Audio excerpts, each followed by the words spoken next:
ನನ್ನ ಹೆಸರು ಶಿವಪ್ಪ ಅಂತ. ನಾನು 81 ಪದವಿ ಮುಗಿಸಿದೆ. ಪದವಿ ಮುಗಿಸಿದ್ದಾದಮೇಲೆ ಇದೇ ಒಂದು ಕೃಷಿ ಕಾಯಕನೇ ಇಷ್ಟಪಟ್ಟು ಆರಿಸ್ಕೊಂಡೆ. ಅದಾದ ನಂತರ ನಮ್ಮ ತಂದೆ ನಾವು 10 ಜನ ಮಕ್ಕಳಿರೋದು ಇದ್ದಿದ್ದರಿಂದ ಅವ್ರನ್ನೆಲ್ಲ ವಿದ್ಯಾಭ್ಯಾಸ ಮಾಡಿಸ್ಬೇಕು ಅನ್ನೋ ದೃಷ್ಟಿ ಒಳಗೆ ವ್ಯವಸಾಯನ ಮುಂದುವರ್ಸ್ಕೊಂಡು ಬಂದೆ. ಆವಾಗ ಸಂಪನ್ಮೂಲಗಳು ಬೇಕಾದಷ್ಟಿತ್ತು, ಉಪಯೋಗಿಸ್ಕೊಳ್ಳೋ ರೀತಿ ಗೊತ್ತಿರಲಿಲ್ಲ. ಈಗ ಸಂಪನ್ಮೂಲಗಳು ಕಡಿಮೆ ಆಗಿದೆ, ಆದರೆ ಟೆಕ್ನಾಲಜಿ ಎಲ್ಲ ಇಂಪ್ರೂವ್ ಆಗಿಬಿಟ್ಟಿದೆ. ಈಗ ಸಂಪನ್ಮೂಲಗಳೇ ಇಲ್ಲ. ಆವಾಗ ಎಲ್ಲಿ ನೋಡಿದ್ರು ನೀರಿತ್ತು, ಊಟಕ್ಕೆ ನಡೀತಾ ಇರಲಿಲ್ಲ. ಈಗ ನೀರು ಕಣ್ಣಿಗೆ ಕಾಣಿಸಲ್ಲ, ಊಟಕ್ಕೆ ಯಾರೂ ಚಿಂತೆ ಮಾಡೋರೇ ಇಲ್ಲ.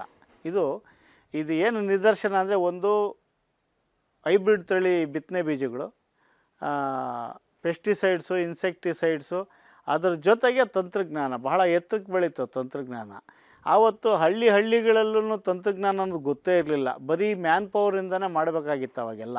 ಇವಾಗೆಲ್ಲ ಯಾಂತ್ರಿಕ ಶಕ್ತಿಯಿಂದ ಮಾಡೋದ್ರಿಂದ ಖಂಡಿತವಾಗಿ ಇವತ್ತು ವ್ಯವಸಾಯ ಸುಲಭ ಅಂತ ಹೇಳ್ಬೋದು. ಏನಂದರೆ ಮಾಡಬೇಕನ್ನೋ ಮನಸ್ಸು. ಇನ್ನೊಂದು, ನಾವು ಕಾಲೇಜಿಗೆ ಹೋಗ್ತಿದ್ದಾಗ ಇರ್ಬೋದು, ಅದಕ್ಕೆ ಮೊದಲು ಸ್ವಾತಂತ್ರ್ಯ ಪೂರ್ವದಲ್ಲಿ ನಾನು ಪಠ್ಯಪುಸ್ತಕದಲ್ಲೂ ಓದಿದ್ದೆ, Indian farmers are gambling with monsoon Reigns ಅಂತ ಹೇಳೋರು. ಅದು ಸತ್ಯ.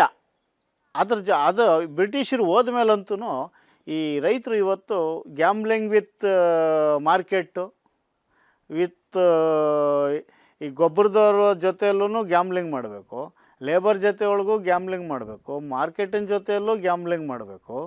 ಇದಾದ ಮೇಲೆ ಈ ಪ್ರಕೃತಿ ಪಂಚಭೂತಗಳು ಸ್ಪಂದಿಸ್ತಾ ಇಲ್ಲ. ಈಗ ಇತ್ತೀಚೆಗೆ ಮಳೆ ಕೊರತೆ ಜಾಸ್ತಿ ಆಗ್ತಾಯಿದೆ. ಎಲ್ಲವೂ ಅನಿಶ್ಚಿತತೆ. ಕಾರಣ ಏನು ಅಂದರೆ, ಜನಸಂಖ್ಯೆ ಜಾಸ್ತಿ ಆಯಿತು ಅನ್ನೋದು ನನ್ನ ಭಾವನೆ. ಏನು ನಮ್ಮಲ್ಲಿ ಸಂಪನ್ಮೂಲಗಳಿದೆ ಅದಕ್ಕಿಂತಲೂ ಜಾಸ್ತಿ ಆಯಿತು. ಜನಸಂಖ್ಯೆ ಜಾಸ್ತಿ ಆದಷ್ಟು ಸಂಪನ್ಮೂಲಗಳು ಕಡಿಮೆ ಆಗ್ತಾಯಿವೆ. ಹಾಗಾಗಿ ಈ ಅನಿಶ್ಚಿತತೆಯಿಂದ ದೂರ ಇರಬೇಕು ಅಂಥೇಳಿ ನಾನು ಈ ಫೀಲ್ಡ್ನ ಆಯ್ಕೆ ಮಾಡಿಕೊಂಡೆ. ಇಲ್ಲಿ ಏನು ಅಂದರೆ, ಪುಸ್ತಕ ಓದ್ತಾ ಬಂದೆ. ಬಡತನ ನೀಗಿಸ್ಬೇಕಾದ್ರೆ ಏನು ಮಾಡಬೇಕು ಅಂತ ಪ್ರಶ್ನೆ ಹಾಕ್ಕೊಂಡೆ. ಕಠಿಣವಾದ ಶ್ರಮ ಮಾಡ್ತಾ ಬಂದೆ. ಕಠಿಣವಾದ ಶ್ರಮ ಮಾಡಿದಾಗ ನನಗೆ ಒಳ್ಳೆ ಊಟ ಬಟ್ಟೆ ಸಿಕ್ತಷ್ಟೇ, ಇನ್ನೇನು ಗುರಿ ಸಾಧನೆ ಮಾಡೋಕ್ಕಾಗಿಲ್ಲ. ಹಾಗಾಗಿ ನಾನು ಕೆಲವು ಮಹಾಪುರುಷರದ್ದು ಪುಸ್ತಕಗಳನ್ನ ಓದ್ತಾ ಬಂದೆ. ಅದ್ರ ಜೊತೆಗೆ ನನ್ನ ಜೀವನದಲ್ಲೂ ಅಳವಡಿಸ್ಕೊಳ್ಳೋಂಥ ವ್ಯವಸ್ಥೆನೂ ಮಾಡಿಕೊಂಡೆ. ಒಂದು ಪುಸ್ತಕಗಳು ಓದಾಗ ಏನಾಗುತ್ತೆ ಅಂದರೆ, ಒಂದು ಸಾರ್ತಿ ನಾನು ಸರ್ವಜ್ಞನ ವಚನಗಳು ಓದ್ತಾ ಇರ್ಬೇಕಾದ್ರೆ, ಒಕ್ಕಲಿಗ ಒಕ್ಕದಿರೆ ಬಿಕ್ಕುವುದು ಜಗವೆಲ್ಲ ಅಂತ ಆ ಮಹಾನುಭಾವ ಒಂದು ಮಾತು ಹೇಳ್ದ. ಅದರ ಅರ್ಥ ನನಗೆ ಗೊತ್ತಾಯಿತು. ಒಕ್ಕಲಿಗ ಅಂದರೆ ವ್ಯವಸಾಯ ಮಾಡೋನು ಒಕ್ಕಣೆ ಮಾಡದೇ ಇದ್ದರೆ, ಅಂದರೆ ಕಣ ಮಾಡಿ ಒಕ್ಕಣೆ ಮಾಡದೇ ಇದ್ದರೆ ಜಗವೆಲ್ಲ ಬಿಕ್ಕುವುದು ಅಂದರೆ ಅಳೋದು ಅಂತ. ಅದು ನನಗೆ ಗೊತ್ತಾಯಿತು. ಇದು ಒಳ್ಳೆ ಫೀಲ್ಡು, ಇದು ಸರ್ವಿಸ್ ಮಾಡೋದಕ್ಕೆ ಇದು ಒಳ್ಳೆ ಫೀಲ್ಡು ಅಂತ ಆಯ್ಕೆ ಮಾಡಿಕೊಂಡೆ. ಈ ತಂತ್ರಜ್ಞಾನದ ಮಾಹಿತಿ ನನಗೆ ಸಿಗಬೇಕು ಅಂತ ಹೇಳಿದ್ರೆ KVKಗಳು ಅಲ್ಲೆಲ್ಲ ಸಂಪರ್ಕ ಇಟ್ಕೊಂಡೆ. IAHR ಇವೆಲ್ಲ ಸಂಪರ್ಕ ಇಟ್ಕೊಂಡೆ. ಆ ತಜ್ಞರ ಜೊತೆ ಒಳಗೆ ಮಾತಾಡಿದೆ. ನಾನು ಒಂದು ಕಾರ್ಯಕ್ರಮದಲ್ಲಿ ಹೇಳಿದೆ, ಇವತ್ತು ವಿಜ್ಞಾನಿಗಳು ಬುದ್ಧಿವಂತರಲ್ಲ, ರೈತರು ದಡ್ರಲ್ಲ. ಇವರಿಬ್ಬರೂ ಒಂದು ಕಡೆ ಸೇರಿದಾಗ ಮಾತ್ರ ಈ ದೇಶಕ್ಕೆ, ಈ ರಾಜ್ಯಕ್ಕೆ ಏನಾದರೂ ಒಂದು ಒಳ್ಳೆಯದಾಗುತ್ತೆ. ರೈತರಿಗೆ ಒಳ್ಳೆಯದಾಗಬೇಕಂದ್ರೆ ರೈತ ಮತ್ತು ವಿಜ್ಞಾನಿ ಇಬ್ಬರು ಒಂದು ವೇದಿಕೆಯಲ್ಲಿರಬೇಕು. ವಿಜ್ಞಾನಿಗಳು ಲ್ಯಾಬ್ರೇಟ್ರಿ ಒಳಗಿರ್ತಾರೆ, ಒಳ್ಳೊಳ್ಳೆ ಬಿಲ್ಡಿಂಗ್ಗಳೊಳಗಿರ್ತಾರೆ, ರೈತ ಇಲ್ಲಿ ಜಮೀನಲ್ಲಿ ಕಷ್ಟಪಡ್ತಾ ಇರ್ತಾನೆ. ಇವರಿಬ್ಬರು ಸೇರಲ್ಲ, ಯಾವತ್ತುವರೆಗೂ ಸೇರಲ್ವೋ ಟೆಕ್ನಾಲಜಿ ಖಂಡಿತವಾಗಿ ಪಾಸಾಗಲ್ಲ, ರೈತರು ಉದ್ಧಾರ ಆಗಲ್ಲ. ಅದು ನಮಗಿರಬೇಕು. ನಾವು ನಮ್ಮ ಮನೆಯಿಂದ ಹೋಗಿರೋರು ತಾನೇ ಎಲ್ಲ ವಿಜ್ಞಾನಿಗಳು, ರೈತರ ಮನೆಗಳಿಂದ ಹಳ್ಳಿಗಳಿಂದನೇ ಹೋಗಿರೋರೆ. ಎಲ್ಲ ನಗರಗಳು ಮಾರ್ಪಾಟಾಗಿರೋದು ಹಳ್ಳಿಗಳಿಂದನೇ ಹೊರತು ಅಲ್ಲೇನು ಹುಟ್ಟಿಲ್ಲ ಅವು. ಹಾಗಾಗಿ ಹಳ್ಳಿಗಳು ಇವತ್ತು ಕಡೆಗಣಿಸ್ತಾವ್ರೆ. ಸರ್ಕಾರಗಳಿರ್ಬೋದು, ಬರೋ ಜನ್ರೇಷನ್ನು, ತಂದೆ ತಾಯಿಗಳೇ ಮಕ್ಕಳಿಗೆ ಹೇಳ್ತಾರೆ, ಹಳ್ಳಿ ಒಳಗೇನು ಪ್ರಯೋಜನ ಇಲ್ಲ, ನೀನು ನಗರಕ್ಕೆ ಹೋಗು ಅಂತ. ಇನ್ನೊಂದು, ಕೃಷಿತೋ ನಾಸ್ತಿ ದುರ್ಭಿಕ್ಷಃ ಅಂತ ಹೇಳ್ತಾರೆ. ಇದು ಸಂಸ್ಕೃತದ ಒಂದು ಸ್ಲೋಗನ್ನು. ಇದನ್ನು ಗೀರ್ವಾಣ ಭಾಷೆ ಅಂತ ಕರೀತಾರೆ. ಇದು ದೇವತೆಗಳು ಮಾತಾಡ್ತಿದ್ದ ಭಾಷೆ ಅಂತಲೂ ಹೇಳ್ತಾರೆ. ಇದು ಉಗಮ ಯಾವತ್ತು ಅಂತ ಯಾರಿಗೂ ಹೇಳೋಕ್ಕಾಗ್ತಾ ಇಲ್ಲ. ಸಂಸ್ಕೃತದ ಉಗಮ ಹೇಗಾಯಿತು ಅಂತ. ಎಲ್ಲ ಭಾಷೆಗಳಿಗೂ ಒಂದು ಉಗಮ ಇದೆ, ಇದಕ್ಕೆ ಉಗಮ ಇಲ್ಲ.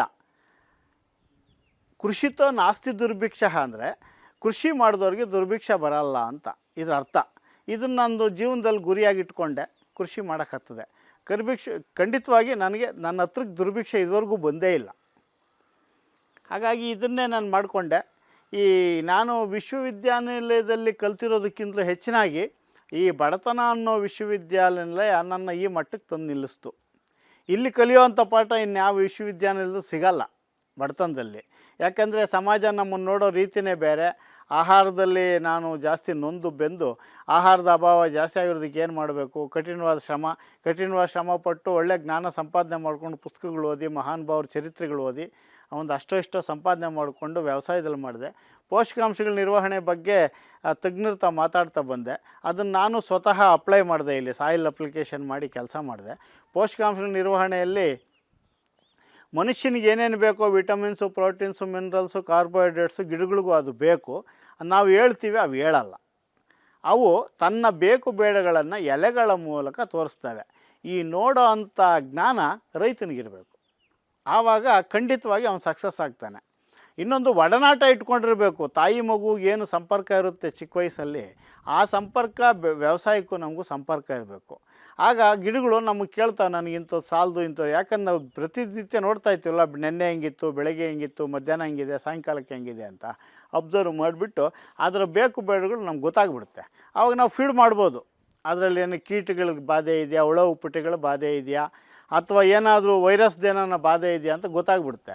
ಇಲ್ಲಾಂದರೆ ಖಂಡಿತವಾಗಿ ಗೊತ್ತಾಗಲ್ಲ. ಒಟ್ಟಿನಲ್ಲಿ ಒಡನಾಟ ಇಟ್ಕೊಂಡಿರಬೇಕು. ನಾನು ರೈತರಿಗೆ ಹೇಳೋದೇನು ಅಂದರೆ, ಬೆಳಗ್ಗೆದ್ದು ಜಮೀನು ತೊಳಿರಿ. ಖಂಡಿತವಾಗಲೂ ಪ್ರತಿಯೊಬ್ಬ ರೈತನೂ ಅರ್ಧ ವಿಜ್ಞಾನಿ ಆಗ್ತಾನೆ. ಇನ್ನು ಅರ್ಧ ವಿಜ್ಞಾನಿ ಲ್ಯಾಬಲ್ಲಿ ಆಗ್ತಾನೆ. ಅರ್ಧ ವಿಜ್ಞಾನಿ ಬೆಳಗ್ಗೆದ್ದು ಜಮೀನು ತುಳಿದ್ರೆ ವಿಜ್ಞಾನಿ ಆಗ್ತಾನೆ.